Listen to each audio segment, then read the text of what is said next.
Welcome in, everyone. I'm Kathy Mock, and on behalf of the Board of Education and the Falcon Media team, we are so very excited to have with us two groups that we will be having a conversation with today. We have with us Sam Swager, who is a past commander for Post 301. We also have Dave Durrett, Yes, and you are current chaplain that's correct. for Post 301. Yes, and American VFW Post 4337. All right. And in addition to that, we will also be having a conversation with Senior Master Sergeant Tom Marhulik and Natalie Jackson, who is a current senior at our junior ROTC. Yes, ma'am. All right. So Sam and Dave, we're going to start with you first. So we're going to be focusing in on Memorial Day, which originally was known as Decoration Day. And Dave, I'm going to ask you to give us the little background on that, because I thought you talked about that Yeah. very nicely before we go to Sam. They decided to change it from Decoration Day to Memorial Day. And it's been on, and later on they changed it to the fourth weekend of the month. So it'd be a federal holiday. They have Friday, Saturday, and Sunday off. And it's been that way ever since. Okay. And then something else too, and Dave, I'm going to direct this to you, and then Sam, back to you. People say Happy Memorial Day. Yes. They should not do that. It's not And happy. why? We are honoring these men and women who have given their ultimate sacrifice for our country. And it's not a celebration, it's honoring them, and it should be not happy. It's a solemn day. A solemn day. And yes, it it's is. only remembering those fallen soldiers. That is correct. Yes. Okay, Veterans Day is more for all. Yes. Okay. All right, Sam.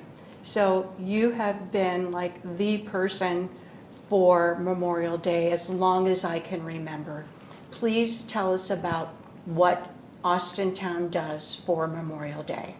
Well, Austintown does quite a bit for not only Memorial Day, but for anything that has to do with veterans or military. They're very, very strong in that sense. But what we do, we set up a parade. In the process of doing it now, calling different individuals that have been in the parade in the past. We stage at Marks on Mahoning, and then we go down Idaho Road, and we end up in front of Fitch. And that's where we have our ceremony, our guest speaker. And we have the junior ROTC along with the band and the choir. So we keep everybody involved. We're trying to get a former Fitch alumni, Sabria Hunter, who graduated from Fitch and was very good in athletics. And she went on to West Point. She's either a second lieutenant or a first lieutenant. She's out in Colorado. And I'm trying to get her to come back to be our speaker. I'm hoping that I can, but she's in the military now, so she doesn't have her own life. They tell her what to do, but we're hoping. So I just want to ask you this before then I switch back to Dave. So Sam, what keeps you so highly motivated to keep doing this wonderful service for Austintown community? It keeps me out of the house. Well, besides No, I'm only kidding. No, but I mean, I've been involved with veterans groups since I joined went to work in Lordstown. First veterans group I was ever in was our veterans committee within the UAW, the 1112. Because in our Constitution, there is a veterans department, and every local union, if they desire, they can have a veterans committee. And then I went on to there to DAV and American Legion, and I'm with Catholic War Veterans and a bunch of different things. And now I'm with the 911 Memorial because Mr. Connolly passed away. So at 76, it keeps me above I know. the ground. So We're so yeah, that yeah. you have a passion and that you keep this Right. in the forefront. So thank you so very No, much. that's no Thank problem. I'll be there until I can't do it no more. So. So Dave, I want you to talk about the laying of the wreaths. I know that that's something that's very special. I've attended the Memorial Day ceremony. Talk about that. We do that, and we also go to all the organizations here in Mahoney County, and we lay flags on veterans' graves throughout all the cemeteries here in the Mahoning Valley. And it's all part of that, honoring all of our fallen men and women. Okay. And then at the actual Memorial Day ceremony here Yes. in Austintown Fitch, organizations can bring wreaths, correct? That's correct. Okay.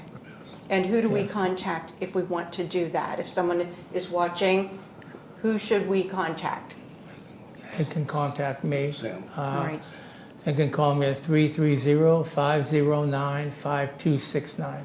Okay. And I know so very many organizations do indeed do that. Boy Scouts, Girl Scouts, all kinds of organizations do, because it is a very special, solemn day.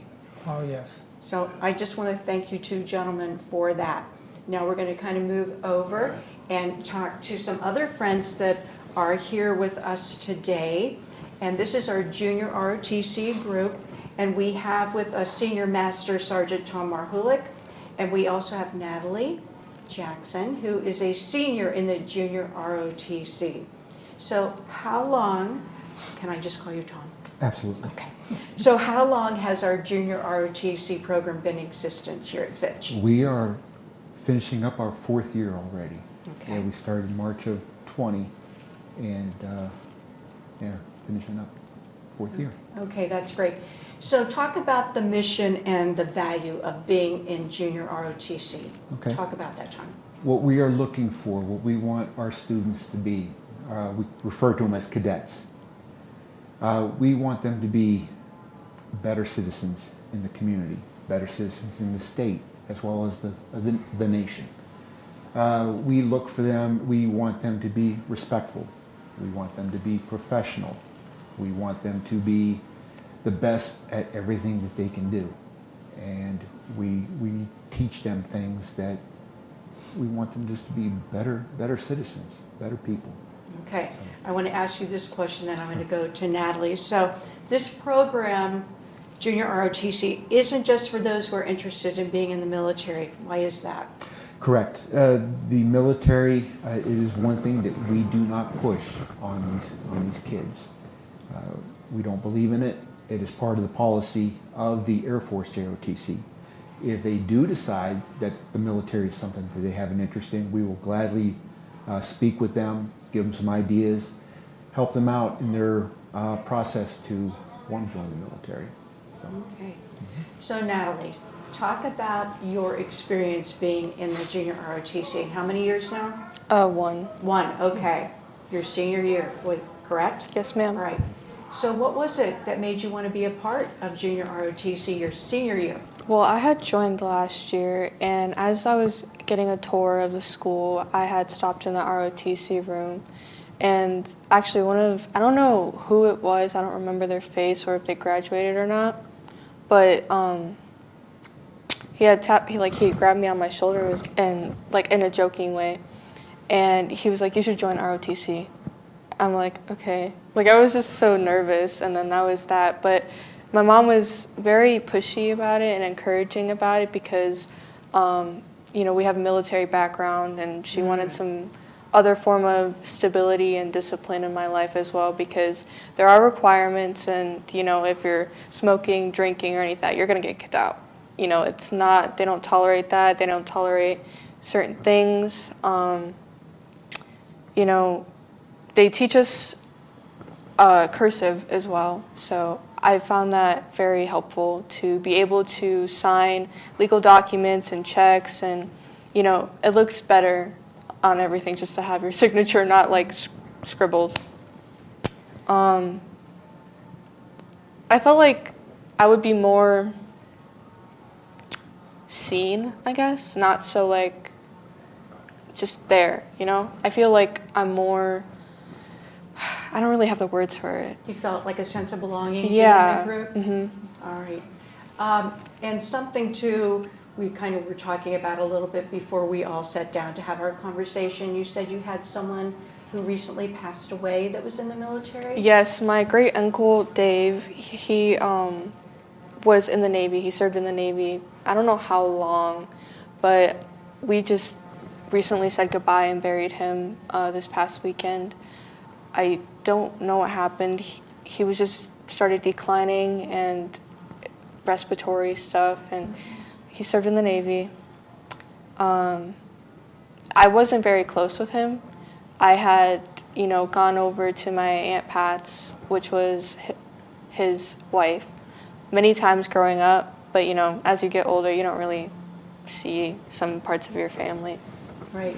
But I thought what was interesting too, when we were having our conversation about Memorial Day, you said you really did not know about Memorial Day in the meeting, and you said now it does have some special meaning for you. Yeah, you'll see Memorial Day, just on gifts or images or something like that, and there's no proper explanation or meaning behind it. You'll see the American flag and you'll see fireworks, and you'll see Memorial Day, you see people celebrating or having cookouts. That's not necessarily wrong.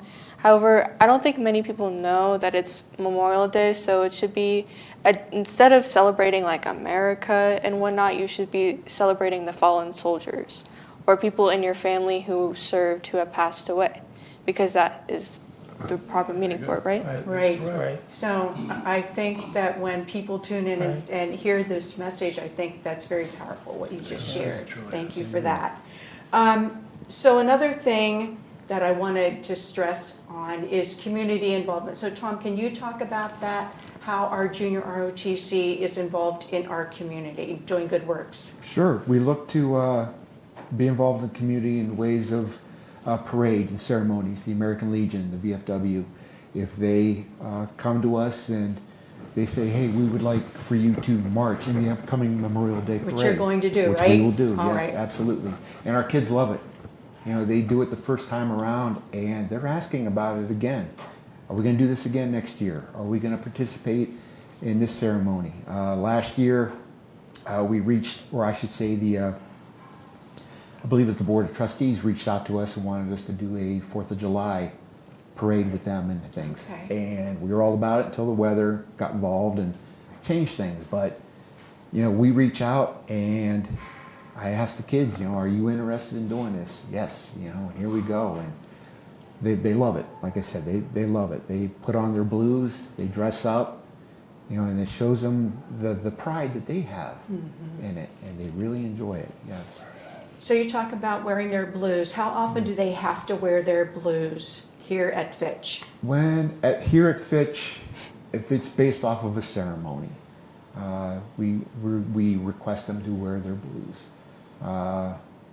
During a time of inspection, which we receive once a year from the headquarters and our regional director, we greet him or her, whoever it may be, in our blues.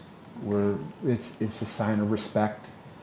Wearing that uniform is very professional looking. It's top to bottom, service dress uniform, and like I said, they look sharp, and they represent the school, they represent themselves, and it's showing respect to whoever comes towards them. That's great. Preaching, yes. Do they have to wear it maybe once a week? Is there a designated time or just for Once special? a month.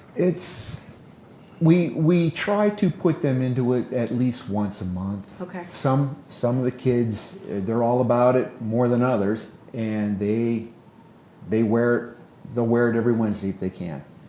A lot now, we have 2 sets of uniforms.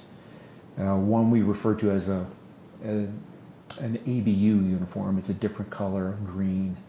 And now we are in transition to the uniform that I'm wearing, and the kids they really like this style That's of what I was uniform. going to ask. So yeah. what's the favorite one? So they refer to this as an OCP. The acronym is OCP. Don't ask me what it stands for. I can never remember it. But they see this one, and it's like, yeah, when are we transitioning to that uniform? And I tell them, we're in the process now. Can I get one? Yes, you can. So Okay. make Yeah, that there's change, patches on this one, on our old ones. We just have our ranks and a name tag, as far as I'm aware. So one other thing I need to ask you about Junior ROTC. I'm aware that there is a competition. There have been several competitions that Junior ROTC has participated in. Yes. You want to talk about that a little bit? Oh, sure. Started last year. It was so this would have been our third year in the program, but it was our first year going out and actually competing with other schools in the region. So we went to as far up as Erie, PA to McDowell High School. We have gone to Parkersburg, West Virginia. We've been to Akron, and we're trying to expand it next year to get a little bit further out into the region, state. And the kids, they wear their blues. Again, they're top to bottom service dress. And they go and they compete in drill ceremonies. And they demonstrate their professionalism, how to march in a group, how to do procedures as a group. And they get judged. And they are in competition with up to like 9 other schools. And our first time out, we competed and didn't do so well, but first one out, they got the idea, but they also got the taste of what it's like when they see the other schools and their success. And from there, it just kicked off big time. And we've won our second competition out, we won a second place trophy, and that really got the kids fired up, and it's all about it now. So this past year, we've come in, we've won some first place trophies, second place, as well as some third place, and we're getting a nice little collection going. So yeah, That's great. they love it, yes. One other thing, and then we're going to come back to Sam and Dave. So will any of our students in the program receive a military enlistment seal? With 2 years of the program, they will receive the seal of pertaining to the program, yes. Okay. All right. We could go on and talk about Junior ROTC, which I think is so Yes, great. we could. But Sam and Dave, is there anything else that you want to add about the upcoming Memorial Day ceremony that's most important? Well, it's going to be on the 27th, I think it is. It's always on a Monday. Stage going to be from 9 till 10. Parade starts at 10 and ends up at Fitch pretty close to 11 in the morning. So we always have a fairly big crowd. And we haven't stopped having it even during COVID. We didn't have it down at school, but we had it down at Veterans Park across from the fire station on Mahoning Avenue. So COVID didn't stop it, and nothing will. These men and women deserve to be honored, no matter what's going on out there. And that's the way we feel. And so, like I said, I'm in the process of getting everybody. I was going to stop at the Senior Master Sergeant's office, but now I don't have to because he's sitting right here. He's in. But I hope he's not going to be surprised, but we're supposed to have a flag retirement ceremony tomorrow. Right. Tomorrow. Okay. And so we try, that's something we do with the schools from AES, AIS, AMS, and Fitch. We're done with the other 3. And so the American Legion, one of the pillars is the youth and educating the youth. And we're going to do a flag retirement ceremony out in front of the school. Maybe about 10 flags. They'll have the listing on what to say. They'll be doing it. We're going to come and just be there, but they will be doing it. I expect it to be very professional because of who the kids are and what they're about, and their leadership. So it'll be great to see. And like I said, we try to get everybody involved in the community, and we have the National Guard from Austintown. They'll come out for the parade itself. I got to go meet with them because they have to go through channels. But that's great. we what you try to just have said. it all the time, and somebody will take it over when I'm gone. And I took it over from Mr. John Facemeyer, who passed away, he was in charge of the parade. But, I mean, that's about all I have on that. Dave, did you want Yeah. to say anything? So I just in appreciate all the closing? people that come up Yeah. and honor all those fallen Yeah. people we have. And the people are amazing. They come up, they pay their Yeah. respects, and they show the honor that we have for all those people that Right. passed for this great country we have. Before we close too, Austintown community is a very veterans-based community. Yes, it is. Just, I mean, if you walk through the school, we have our Purple Star room, we have a special parking Right. spot too. Our band is military-based, our choir always participates at veterans hospitals when they travel. They are amazing. And they are amazing. Our young people here in Austintown Village are amazing. There's a lunch too that Yes. honors our veterans. So Right. I can't thank you gentlemen enough. Thank you. Tom, Natalie, thank you so much. This has been a real pleasure. Yes, did you I want to just say wanted to add something. Yes. Regarding all the stuff that I had said about JROTC, there is a lot more. I just was talking about the baseline. Like, there is more to it than most people think. I Positively and however you take that, but it mostly positive. Right, I mean, I know too, every time I sit down and do an interview with certain groups, there are things that I learn, which is good, and I hope like our viewers learn too. We could always have you come back, and if you want to share some other things too, we would love that. But we are going to close now, and I just want to thank all of you for coming and participating today and sharing your passions for what you do for the community. So this is Kathy Mock on behalf of the Board of Education and the Falcon Media team saying, as we always do, Go Falcons!